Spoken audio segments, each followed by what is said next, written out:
رسول الله.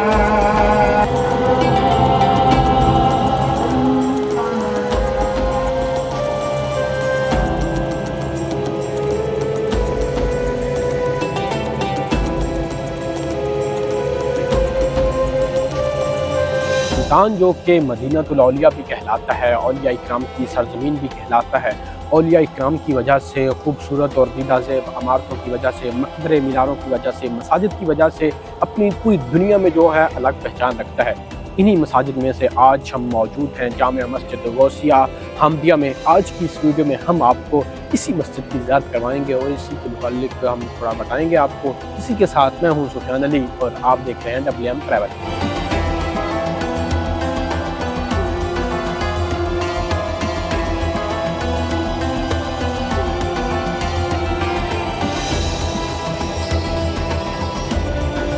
جامع مسجد غوثیہ کی جو سنگ بنیاد ہے وہ 2000 میں رکھی گئی تھی، اور اس کا جو سنگ بنیاد ہے وہ قائد ملت اسلامیہ حضرت شاہ احمد نورانی رحمۃ اللہ علیہ نے اس مسجد کی جو ہے وہ سنگ بنیاد رکھی تھی۔ اگر ہم بات کریں تو اس مسجد پہ تقریباً کروڑ روپے کی جو لاگت ہے وہ آئی ہوئی ہے۔ ایک خطیر رقم میں بننے والی یہ مسجد خوبصورتی میں اپنی مثال آپ ہے۔ اگر آپ اس کی جو خوبصورتی ہے وہ دیکھیں تو یہاں پر ملتان کی جو قدیم ایک ثقافت ہے، جو بلو پوٹری، بلو جو کلر ہے اور جو بلو ٹائلیں ہیں، اس کا بھی اس جو مسجد ہے اس میں استعمال کیا گیا ہے، اور اس کے علاوہ اس مسجد کو بہترین طریقے سے مزین بھی کیا گیا ہے۔ یہاں پر مختلف جو فانوس وغیرہ ہے وہ بھی لگائے گئے ہیں اس مسجد کے جو اندرونی حصے میں۔ اس کے علاوہ مسجد میں لوگوں کی نماز پڑھنے کے لیے، یہاں پر لوگوں کی جو سہولیات کے لیے یہاں پر چلر وغیرہ بھی لگائے گئے ہیں، اور یہ مسجد ایک وسیع رقبے پر قائم کی گئی تھی۔ اس مسجد میں جو مختلف جدید طریقے سے جو خطاطی کی جاتی ہے، مختلف جو ٹائلوں کے اوپر نام وغیرہ لکھے جاتے ہیں،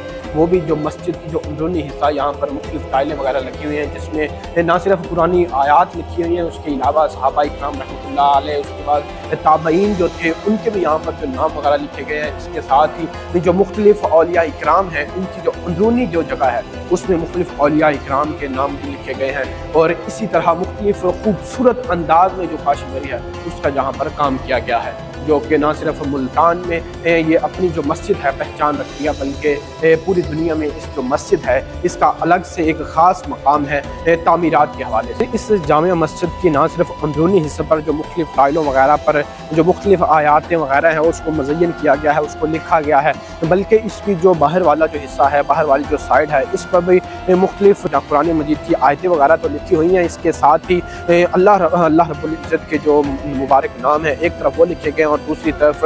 تاجدار حضور نبی اکرم صلی اللہ علیہ وآلہ وسلم کی جو نام مبارک ہے اس میں گرامی ہے وہ بھی ایک طرف لکھے گئے ہیں۔ 2 منزلہ یہ مسجد تقریباً 3 بڑے مینار اور 2 چھوٹے میناروں پر مشتمل ہے، اور جن کے اوپر بھی جو سفید کلر کی ٹائلیں ہیں اور ساتھ میں مختلف دوسری کلر کا جو ٹائلیں ہیں ان کا جو کمبینیشن ہے، اس کے ساتھ یہ جو گنبد ہے ان کو بھی جو ہے رینوویٹ کیا گیا ہے، ان کو بنایا گیا، اس کو مزین کیا گیا ہے۔ ناظرین، اس مسجد میں تقریباً بیک وقت 1000 سے زائد جو نمازی ہیں وہ نماز ادا کر سکتے ہیں۔ اس کے علاوہ اس مسجد کے ساتھ ہی ایک جامعہ جو مدرسہ ہے وہ بھی اسی کے ساتھ موجود ہے، اور یہاں پر مختلف لوگوں کے جو مدرسے میں یہاں پر لوگ دور دراز سے پڑھنے کے لیے آتے ہیں ان کے لیے یہاں پر ہاسٹل وغیرہ بھی بنائے گئے ہیں، ان کے لیے کمرے بنائے گئے ہیں، وہ یہاں پر رہتے ہیں۔ اس کے علاوہ جہاں پر جو لوگ پڑھاتے ہیں، جو یہاں پر قاری حضرات یہاں پر پڑھاتے ہیں، ان کے لیے بھی یہاں پر رہائش کا انتظام کیا گیا ہے، اور ساتھ ہی اس کے مدرسہ بھی ہے، یہاں پر قرآن مجید کا درس ہوتا ہے، اور اس کے علاوہ مختلف جو دینی علوم ہیں وہ یہاں پر پڑھائے جاتے ہیں۔ اس جو مسجد کے ساتھ ہی مدرسہ موجود ہے، اس کی بنیاد ملتان کے بے تاج بادشاہ پیر طریقت رہبر شریعت مولانا حامد علی خان صاحب نے رکھی تھی۔ جو مدرسے کی بنیاد انہوں نے رکھی تھی، البتہ یہ جو مسجد ہے اس کی بنیاد ان کے جو صاحبزادے تھے بہاؤالدین صاحب، انہوں نے اس جو مسجد ہے ان کی بنیاد رکھی تھی۔ اس مسجد کے ساتھ ہی جو مدرسہ موجود ہے، جو جامعہ موجود ہے، اس میں جو دور دراز سے لوگ یہاں پر آتے ہیں، قرآن مجید کی تعلیم حاصل کرنے کے لیے آتے ہیں، ان کو فی سبیل اللہ قرآن مجید کی یہاں پر تعلیم دی جاتی ہے، ان کی جو رہائش ہے اس کا انتظام کیا جاتا ہے۔ اس کے ساتھ ہی